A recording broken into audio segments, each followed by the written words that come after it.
फलौला इज़ा बलगतिल हुल्कूम, जब मलकुल मौत तुम्हारी रूह एड़ियों से निकालते हुए, पंजों से निकालते हुए, पिंडली से निकालते हुए, घुटने से निकालते हुए, रान से निकालते हुए, कमर से निकालते हुए, सीने से निकालते हुए तुम्हारे हलक तक आ जाएगा, जब ये रूह तुम्हारे नरखरे तक पहुंच जाएगी, व अंतुम हीनइज़िन तंजुरून, तुम्हारी आंखें टन जाएंगी, आंखें खुली की खुली रह जाएंगी, और तुम उस वक्त इस रूह को अपनी आंखों से निकलते हुए देखोगे।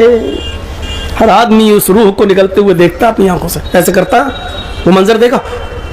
ये क्या होता है, जब रूह निकलती है तो वो मलकुल मौत को देखता है, आदमी रूह निकाल रहा है, और मलकुल मौत का काम सिर्फ रूह को निकालना है। उसके पास जो फरिश्ते खड़े होते हैं वो उस रूह को ले लेते हैं। अगर दुनिया में नेक था तो अच्छे फरिश्ते, अच्छे नेक फरिश्ते उसकी रूह को ले लेते, मुझे दो, मैं इस रूह को इल्लीन के अंदर ले जाऊंगा। और जो बुरे काम करने वाला की रूह निकाल, जो ले जाने वाले, रूह को ले जाने वाले फरिश्ते हैं, वो बुरे आदमी के पास वहां रहते हैं, वो कहते हैं मलकुल मौत से इसकी रूह को मुझे दे दो, मैं इसकी रूह को सिज्जीन में ले जाऊंगा।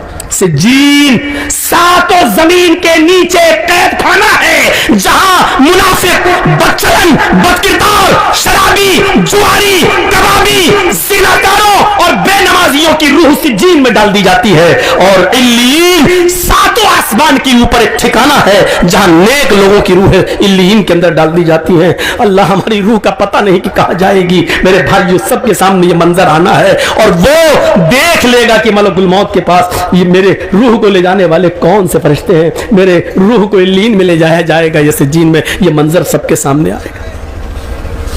हम लोग सब इस रास्ते से गुजरेंगे।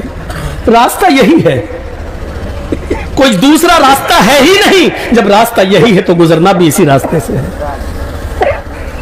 मेरे भाइयों, हम सब, मुझे मालूम है कि असर सिर्फ इतनी देर तक का है, यहां जो बैठे हो बस यही तक का है। मुझे मालूम है कि सुबह फजर की नमाज में हमारी मस्जिदें कितनी भरेंगी, हमें रिजल्ट मालूम है। 25 साल से जो देख रहा हूं उसी तजुर्बे की बुनियाद पर बोल रहा हूं कि हमें नतीजा मालूम है, हमें रिजल्ट मालूम है। एक टीचर देखता है कि मेरे क्लास में कौन बच्चा ज़हीन है और कौन बच्चा कुन दिमाग है। एक टीचर को पहले से अंदाजा हो जाता है कि ये बच्चा अच्छे नंबर लेकर आएगा और ये बच्चा फेल हो जाएगा। एक टीचर को, जलजीस इस वक्त एक टीचर की हैसियत से बैठा है आपके सामने, उसको मालूम है कि ये जलसा कितना कामयाब है। क्यों? क्योंकि हमने मस्जिदों के मंजर देखे हैं, और सुबह आपकी मस्जिद भी बता देगी ये जलसा